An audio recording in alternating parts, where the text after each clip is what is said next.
Bloomberg Tech is live from coast to coast with Caroline Hyde in New York and Ed Ludlow in San Francisco. This is Bloomberg Tech. Coming up, the US charges a co-founder of Supermicro with illegally diverting billions of dollars of Nvidia-powered servers to China. Plus, NASA is rewriting its moon mission, with SpaceX potentially getting a much bigger role. We'll have the details. And the AI boom comes to New York City. Anthropic, Palantir, OpenAI all hiring, and that's boosting the city's real estate industry. But meanwhile, we return to what is a market moved by geopolitics, a market that is fixated on the conflict in the Middle East, a market that wants to sell off before the weekend erupts. We're currently off by about a percentage point on the day. We're down about a similar amount on the week when it comes to the Nasdaq 100. At the moment, Ed, there are fears about the inflationary pressure, the moves that we're seeing in the bond market. You haven't seen yields in the UK this high since 2008, the great financial crisis. You're seeing, of course, a lot of turbulence in the oil price. There's a lot to digest. But what are you looking at in terms of tech? Our top story, Supermicro, a co-founder of Supermicro, has been charged by the US allegedly diverting Nvidia chips or servers with Nvidia chips inside to China. The stock reaction clear. We're down 27% or thereabouts in the session, on track for the biggest drop since the end of 2024. We'll get the details in a moment. What does Supermicro do? They assemble AI servers. So it's not that surprising, really, that we see names like Dell really pushing higher. They are in competition with Supermicro. They all assemble AI servers with Nvidia GPUs and gear inside. Let's get those details. Bloomberg senior tech editor Mike Shepard is with us. And let's start with the case. What do we need to know? What are those involved saying? And what happens next? Well, Ed, this would be the biggest chip smuggling case since the U.S. began imposing all those export controls on shipments of Nvidia chips to China. And as you outlined, the co-founder of the company, has been accused with two others of diverting as much as $2 billion in Nvidia hardware in those servers to Chinese customers, ultimately through an unnamed Southeast Asian company. It's unclear what the name is, and they weren't identified, nor was the country that they operated from identified. At issue were shipments of servers containing Nvidia's Blackwell chips and Hopper chips, which are advanced and would have been subject to U.S. export controls. Supermicro is saying that it is cooperating. The company has not been charged, and it characterized the actions of those who were accused as violations of the company's policies and its own internal compliance. And Nvidia, which counts Supermicro as a big customer, accounting for as much as 9% of its sales, said that it believes in compliance as well and counts strict compliance as a high priority. And Ed, we have heard Jensen Huang talk about smuggling, but really more to dismiss it, saying that, look, we know our customers and this kind of thing really doesn't happen. And this is the latest in a series of cases we have seen since early 2025. In November, there was a case involving two men in Florida who were trying to ship Nvidia servers to China. And in August, there was another case, but nothing of the port that we're talking about today. Those who have invested in Supermicro are not perhaps afraid of volatility, it might be said. This is a company that has sold off hard in the past because of governance concerns, accounting concerns. But this really is something that you have to bear in mind of what the relationship with Nvidia is like going forward. Analysts are really worrying about the stock market reaction here, because how much does this implicate the long-term business of Supermicro, a US server maker that is competing with Foxconn? Well, that's right. Foxconn is a top competitor, and they have to be watching how they message this to investors and to the public, and the degree to which they are cooperating and trying to clean up those compliance issues. And, Carol, there will be no shortage of pressure from here in Washington. This is certain to reverberate in the nation's capital. This is the kind of thing that will feed into lawmakers' calls for further regulation and a greater role for Congress in the whole export control process, and perhaps even more resources to go into enforcement to prevent these kinds of leakages. We did see at the beginning of last year the Biden administration had unveiled as it was leaving office its diffusion rule, and it was designed to impose countrywide caps and greater controls. And one of the concerns has been that there are leakages through markets, including in Southeast Asia. And currently, we don't have export control and license requirements for sales to Malaysia, Thailand, or Singapore. And that will possibly be at issue as lawmakers assess this case. Mike Shepard, extraordinary reporting. Dummy servers, photographs, the lot. We appreciate it. Now, let's keep on the discussion around President Trump, the administration's crackdown on American AI accelerators, just getting into China at the moment, and just the global context at this moment. Amy Webb is with us, CEO of Future Today Strategy Group. And you have such an interesting way of analysing not trends, but convergence that is occurring within tech and geopolitics right now, Amy. This is a member of the board of a company. This is a co-founder of a company that is being alleged to have helped US AI technology go over to China. How much is that an issue for the administration? It should be top of mind, quite frankly. The entire future of business, but also warfare and parts of everyday life really does tie directly to artificial intelligence, which by default ties directly to chips. It's been on the minds for the past couple of administrations, but the fact that we have this new development is a pretty strong signal that perhaps somebody has taken their eye off the ball. It's not great. It's not great. And in many ways, it comes at a moment where we are overwhelmed with geopolitical news, and in some way it gets buried. But Amy, in terms of steps that you think will be taken, look, we are anticipating a meeting at some point. It might be delayed between Xi Jinping and President Trump. Technology is something that's going to be discussed. What does it mean for the relationship going forward? So I think it's important to bear in mind that this is the month that China is releasing its next 5-year plan. And it's been very public about its preparations for artificial intelligence over the next 10 years. This is not about funding a couple of great companies and hoping everything works out. They are making significant and substantial structural changes throughout the entire country. That is infrastructure, that is electricity, that is changing the education system, all in lockstep. So I think that we historically we have underestimated China in terms of its military, economic, and diplomatic capabilities, and I think that is coming to roost now. Amy, the Supermicro case we're discussing is very specifically the allegation that an individuals broke the law. It was a contravention of export controls. That is completely separate legally from the debate about whether or not America should export its technology, right? Those in favor of exporting current generation accelerators to China say that if you don't, a vacuum's created and domestic names come in. Yeah. Where do you see the White House currently standing on that latter debate? Well, I mean, look, the easiest way to understand the contours of that debate is looking at the telecommunications sector.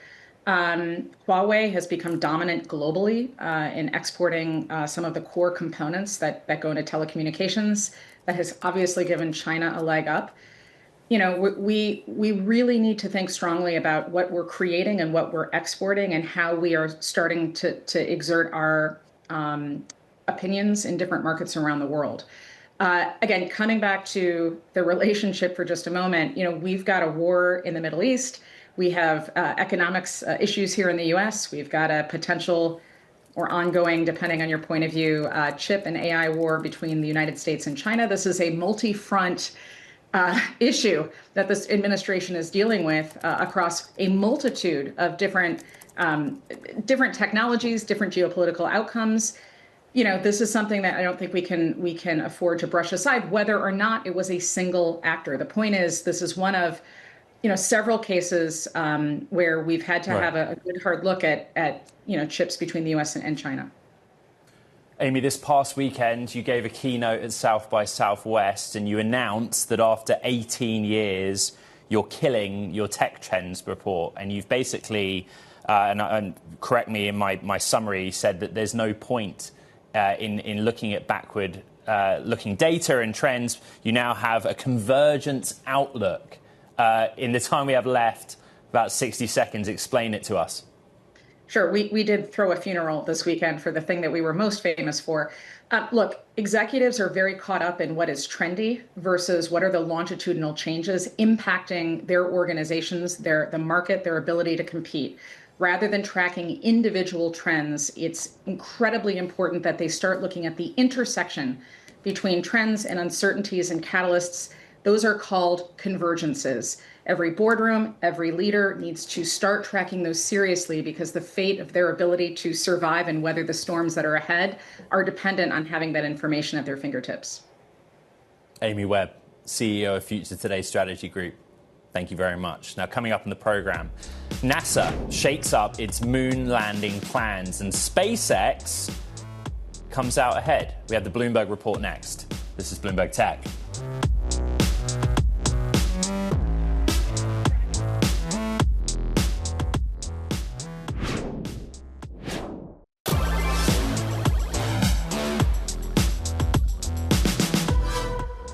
NASA, well, it's shaking up its plans to get back to the moon, elevating the role played by Elon Musk's SpaceX and reducing the scope of Boeing's involvement. That's according to sources. Now, in a statement provided to Bloomberg, NASA Administrator Jared Isaacman said the agency is, quote, incredibly supportive of both human landing system providers and their plans to accelerate America's path forward to the moon.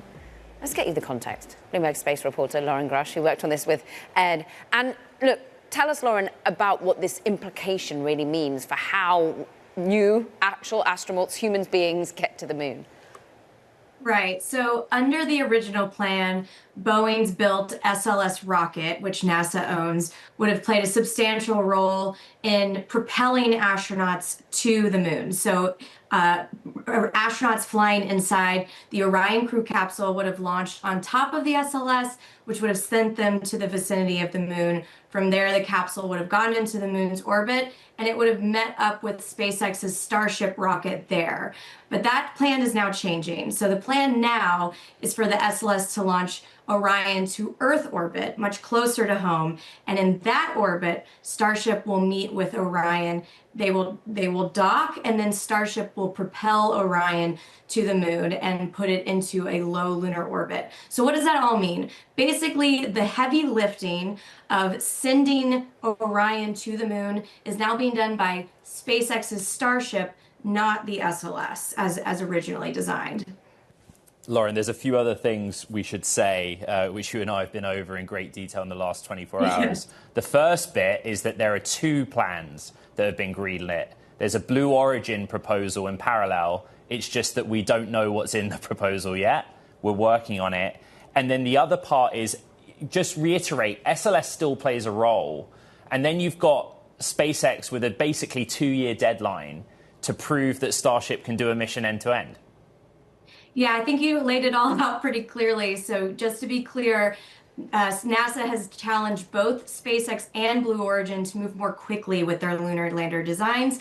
This is the result of them studying an accelerated plan. And you're right, Blue Origin is working on its own accelerated plan. And Jared Isaacman, NASA's administrator, said that whoever is ready first, whether that be Starship or Blue Origin's plan, will be the one to land humans first. So it's very possible that they could go with the Blue Origin plan if they are faster. And yes, Starship still has quite a lot of work to do in order to be ready to send humans to the moon. And one thing that we weren't able to get into, but it still has gone unchanged, Starship relies on a very untested technology with cryogenic refueling. So it has to refuel when it gets into space.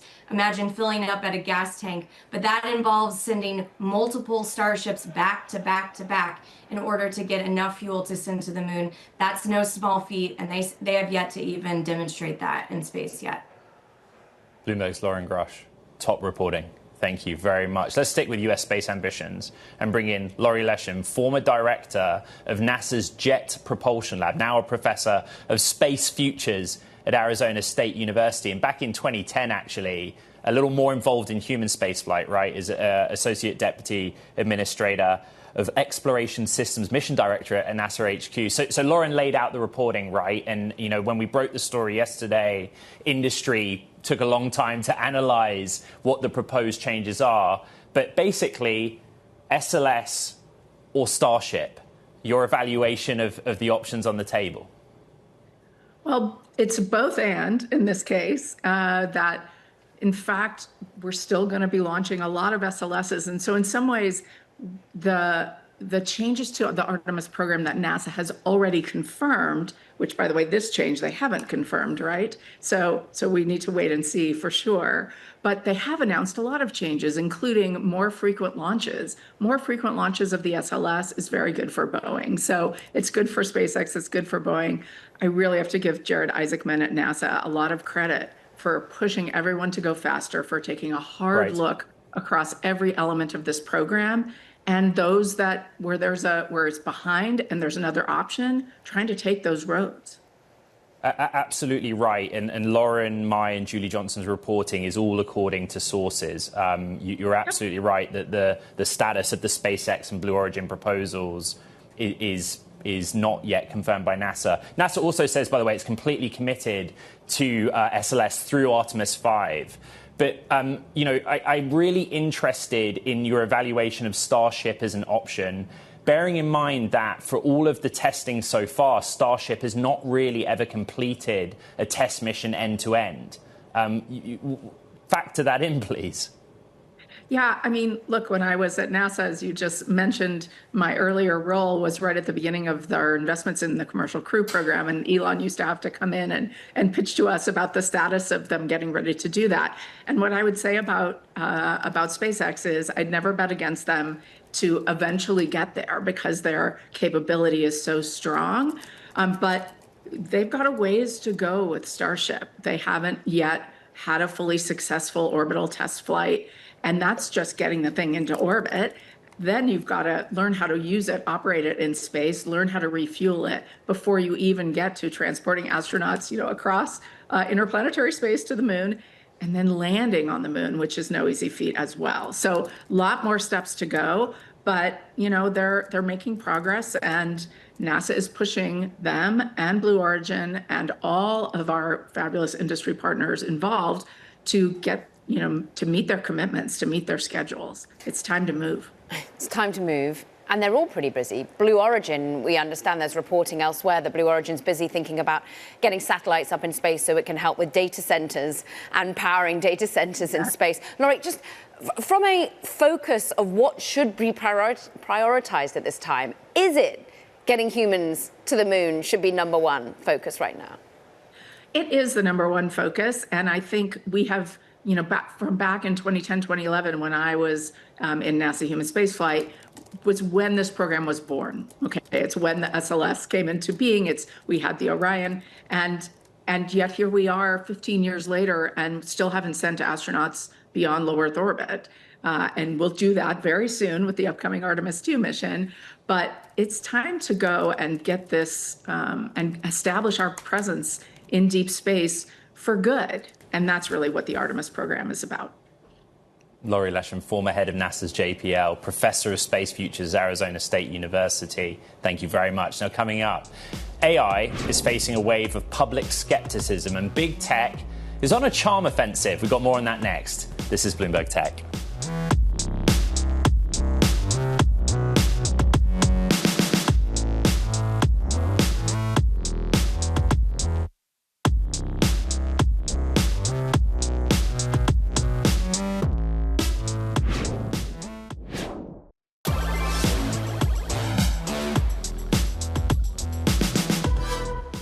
Time now for Talking Tech. First up, new details are emerging about SoftBank's AI data center build-out that's over in Ohio.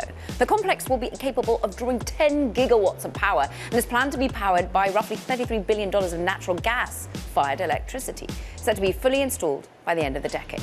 Plus, Google is ramping up dedicated Gemini AI app for Apple's Mac lineup, and it's already rolling out an early version through a consumer beta this week. It's part of a broader race to get AI assistants in front of as many users as possible, with OpenAI's ChatGPT and Anthropic's Claude already available. And OpenAI is planning a dedicated desktop app that combines its chatbot, its coding tool, its web browser in a single location. That's according to sources. Look, OpenAI is set to continue to offer its standalone ChatGPT app. Launch details not revealed. Ed, what have you got? Okay, Silicon Valley is confronting a growing AI backlash. Industry leaders are warning the tech is facing a real PR problem among the general public, with concerns ranging from job losses to strains on power and resources. A recent NBC News poll showed 57% of Americans say the risks of AI outweigh the benefits. For more, Bloomberg's Shireen Ghaffari joins us with her latest Q&AI newsletter, and the headline speaks for itself. Silicon Valley confronts AI's big PR problem. Try and summarize the problem for us. That's right, Ed. I think that people essentially see more negatives than positives about AI here in the US. That's what the polling has been showing, and that problem is getting worse since the launch of ChatGPT and this latest wave of AI tech a few years ago. And that's really what you're seeing in those numbers. It's not just in the US. In the UK, you're seeing YouGov polls. You're seeing, really just anecdotally, where I live, people are worried about how it's being adopted in schools. People are worried about what it means for their roles when they're in the arts. But many come from a position of only hearing negative headlines around job disruption, around how they may lose their sense of purpose. How can companies actually start to tell the positive side of the equation here? That's the tricky part because, look, some of these fears are very much rooted in real concern. I think, no AI leader will tell you that there is absolutely no risk to job displacement or job disruption. That is very much something that is an absolute valid concern. However, I think when I talk to communications executives in the industry and leaders, what they tell me is that we need to focus, or the AI industry needs to focus more on the tangible AI benefits, not saying things like AGI, but how will this actually help people save time? Will they be able to go home sooner to their kids, et cetera? So you distill that lower down in the newsletter, where one of the plans, I suppose, that the industry has is to get more people to use AI so they can see the benefits of AI in their own lives. That has been, I think, the modus operandi until now is, well, once it falls in the hands of more people, they'll realize how great it is. I actually think the AI industry is starting to realize that may not be enough. You actually have to show people how this is going to benefit them, because if you're a vibe coder or you're a startup entrepreneur, of course you love AI, you're seeing all its utility. But if you're just a person who's having it sort of forced on you at work and thinking that you see this as a threat to your job, then maybe there needs to be a little bit more of a reckoning about what the message is here. Well said, Shireen Ghaffari. As always, it's a great Q&AI. Go read it. Coming up, we speak with Accel's Arun Matthew as venture capital floods into that AI. We're just talking about it, and the race to back the next big winners. From New York and San Francisco, this is Bloomberg Tech.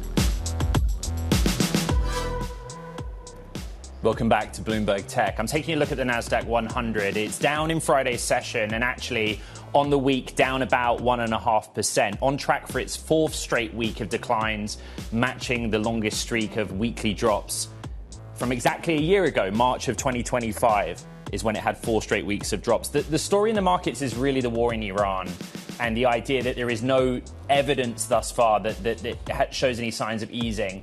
In the technology sector, our top story, the big mover, Supermicro, the AI server company, down 28%, on track for its biggest drop since October of 2024. One of the co-founders, a board member, other individuals charged by the United States for illegally smuggling servers that had Nvidia chips in them into China. We went over that at the top of the show, but it is the big mover on an individual name basis carried today.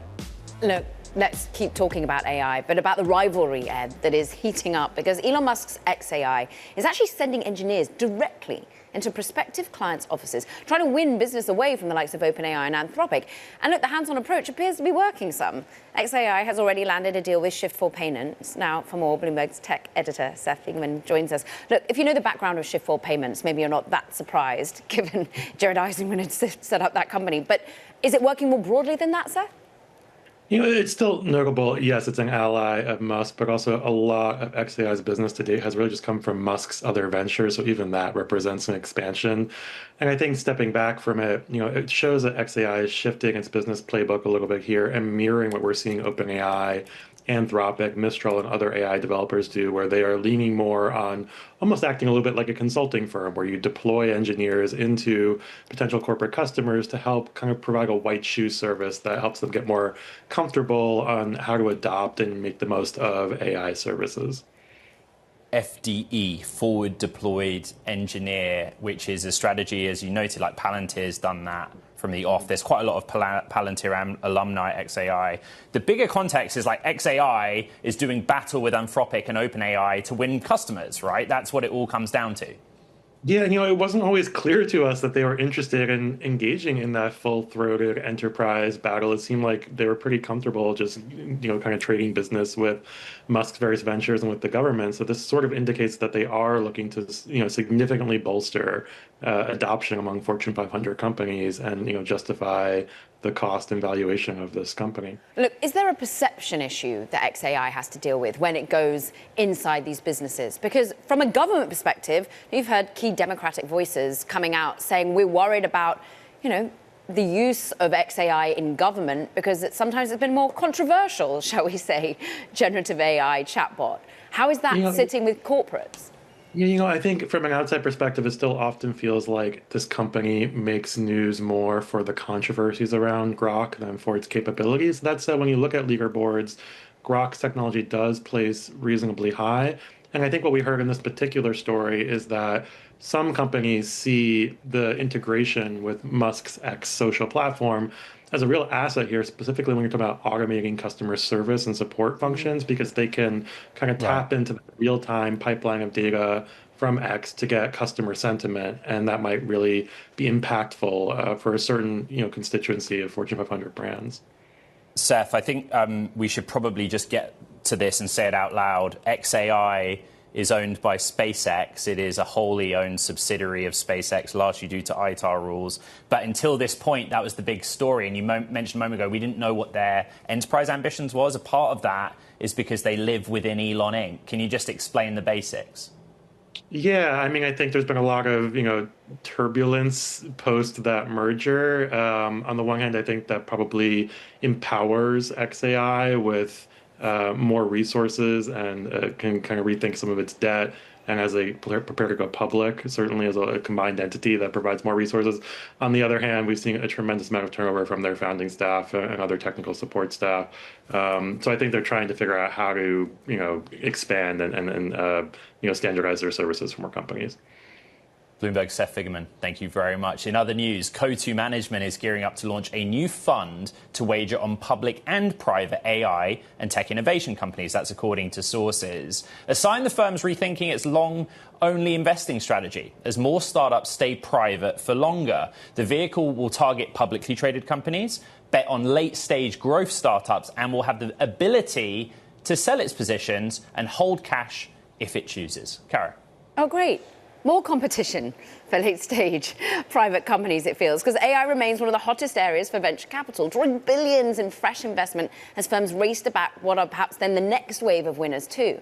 For more, we're pleased to welcome Arun Matthew, partner at Accel. Your latest investment has been in a company called Agora. We actually had them on the show last week, and that's on the AI legal sector and thinking about the applications of AI. Is that where you're thinking about there's still room to run in terms of valuation and value add? Well, if you look at first of all, it's great to be back. Thanks. Thanks for having me. If you look at the history of technology and computing, the application layer is actually where most of the value has been created. And if you look at the last 3 or 4 years, so much of the investment has gone into the foundational models and the infrastructure layer to now power the application layer in AI.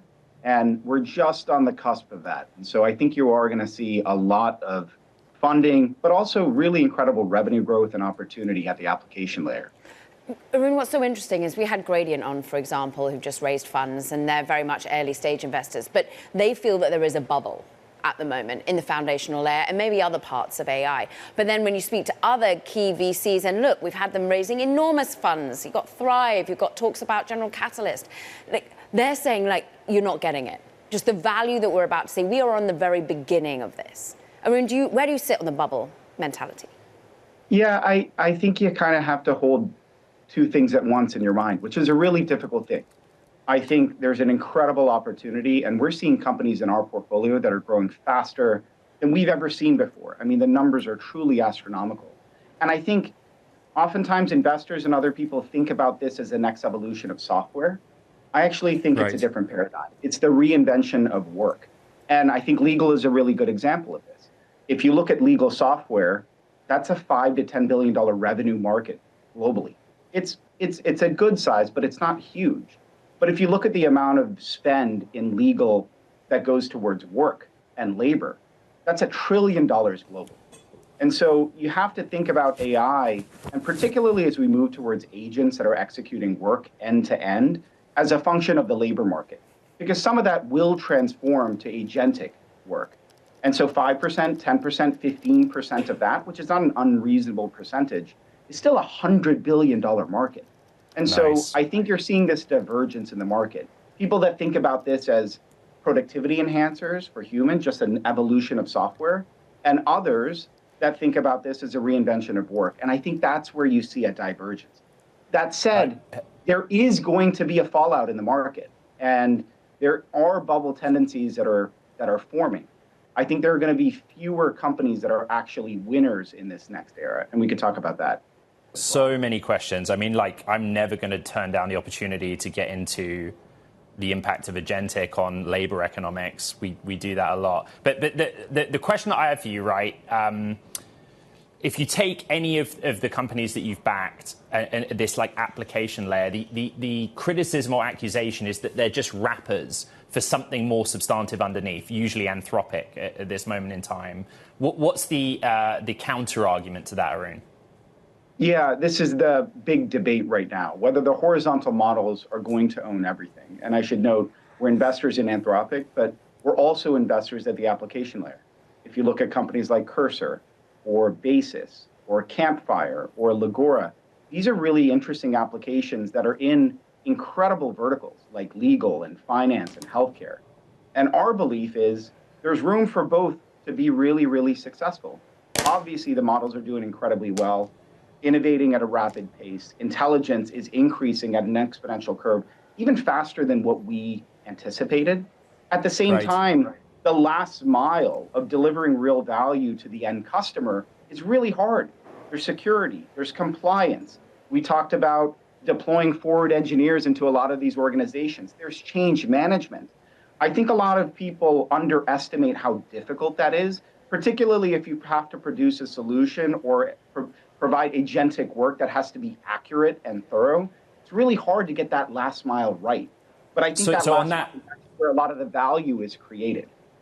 On that last point, I really want to ask you about NemoClaw and what came out of NVIDIA GTC, because it's not straightforward, but it's basically an open source AI agent platform where if you just go on what Jensen Huang says, it could do anything you want.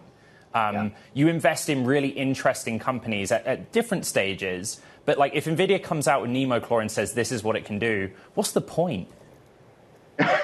Well, I think it's an awakening moment for the entire industry. And this is when I go back to my earlier point about the reinvention of work.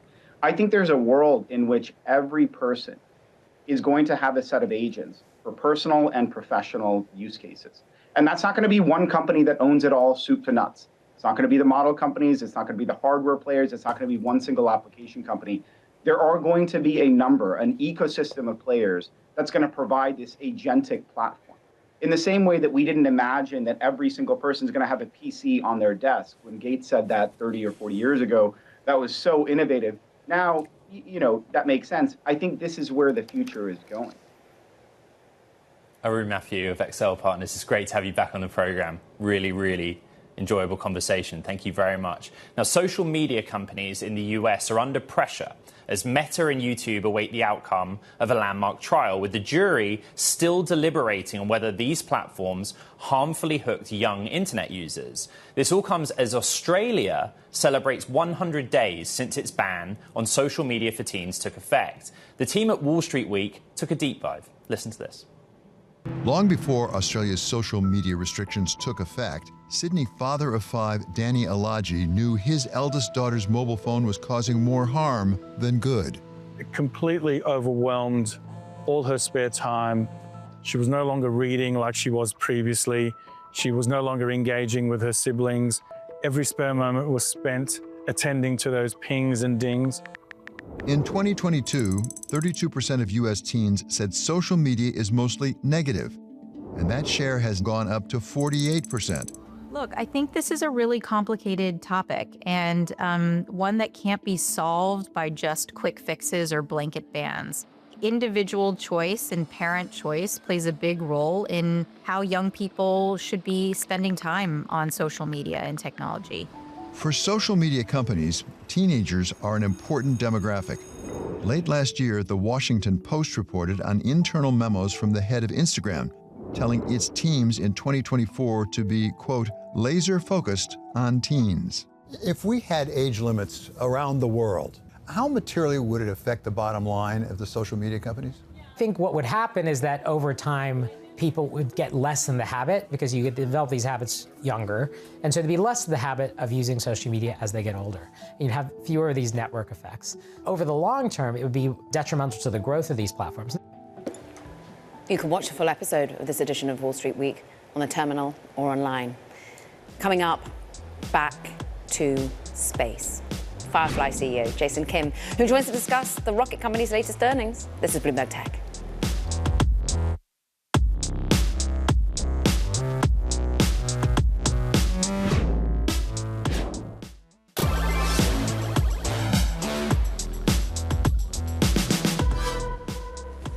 Firefly Aerospace posted record annual revenue, capping a year marked by a moon landing and a public offering, but also some explosive mishaps with its core rocket. Firefly CEO Jason Kim joins us for more. We've focused a lot on launch providers, on rocket companies, and it's interesting to bring Firefly to our audience. Curiously, as a public company, how would you summarize life as a public company right now, Jason? Well, nothing's changed. Our culture has always been about the mission and supporting our customers. We are a space and defense company that supports the hardest missions in space for national security, commercial tech, as well as space exploration.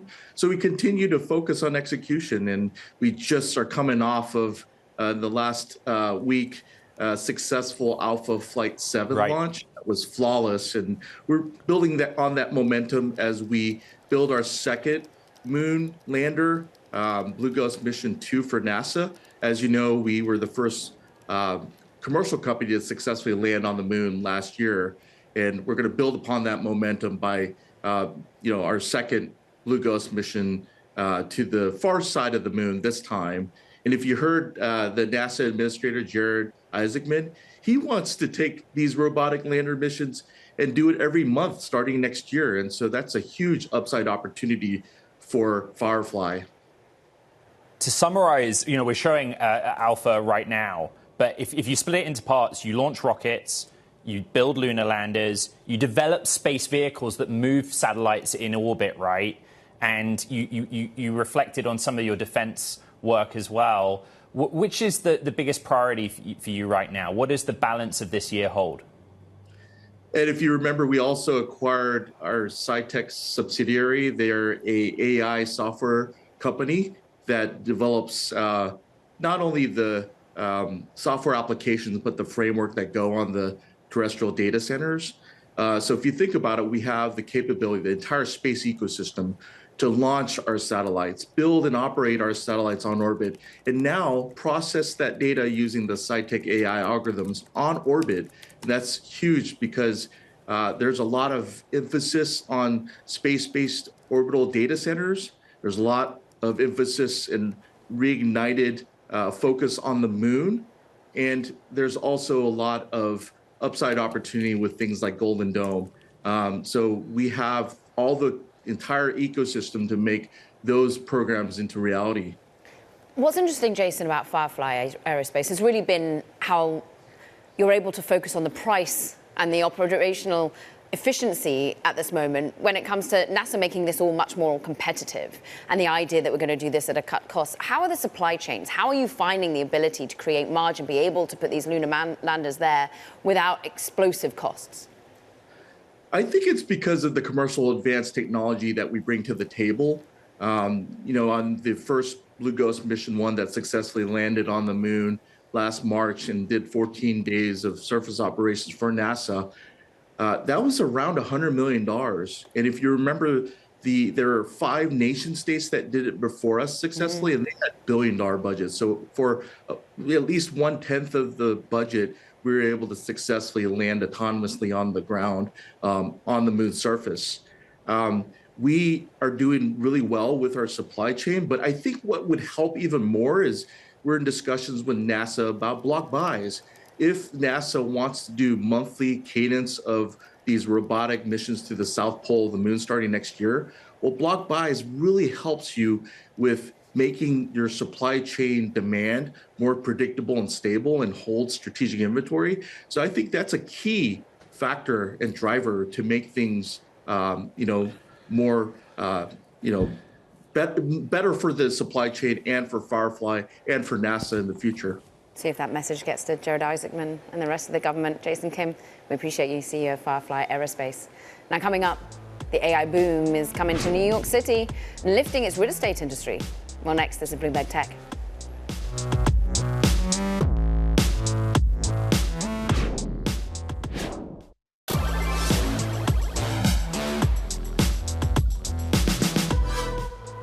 Five long years since the end of the pandemic, and for rent signs are disappearing from New York City's vacant office towers and commercial spaces. That's as the city welcomes a new influx of tenants, AI companies. Anthropic, Palantir, OpenAI, and others have been hiring in New York, adding office space and driving a revival in the city's pretty troubled commercial centres. Bloomberg's real estate reporter Natalie Wong has been deep diving into this. And it's extraordinary that the millions of square feet that they now want. Is this continuing from 2025 into 2026? Right. So 2025, they saw 1 million square feet of space, which was 152% higher than the demand from 2024. And what the forecast is from brokerage firms is that there's going to be 1.4 million square feet more that AI firms will be leasing this year.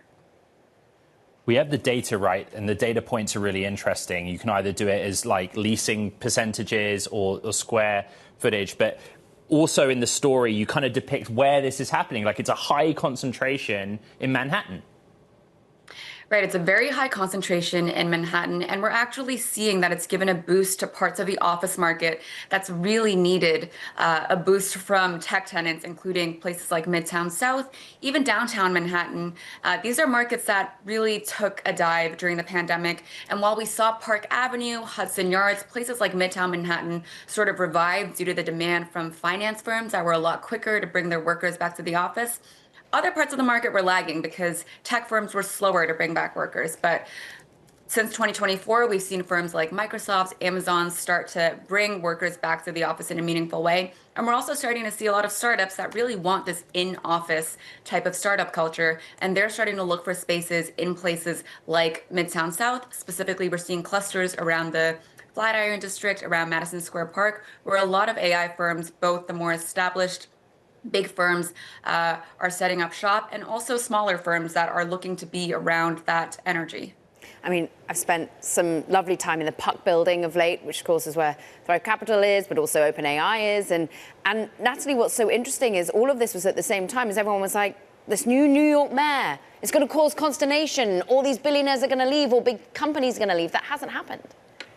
We've seen a lot of concern from Silicon Valley executives talking about the new mayor of New York and that scaring off businesses. But really, we've seen AI firms continue to grow. Even firms where tech executives have been more vocal about criticism of the mayor, they're looking for space in the city as well. We're really not seeing much of an impact at all in terms of the demand and the desire to be in New York City, because ultimately, when I speak to a lot of these companies and the tech industry, what they're looking for is talent. And New York City is where the talent is. Bloomberg's Natalie Wong, thank you very much. And that does it for this edition of Bloomberg Tech, Karen. It was an extraordinary one in terms of the moves on super microcomputer. Don't forget to check out our podcast. This is Bloomberg Tech.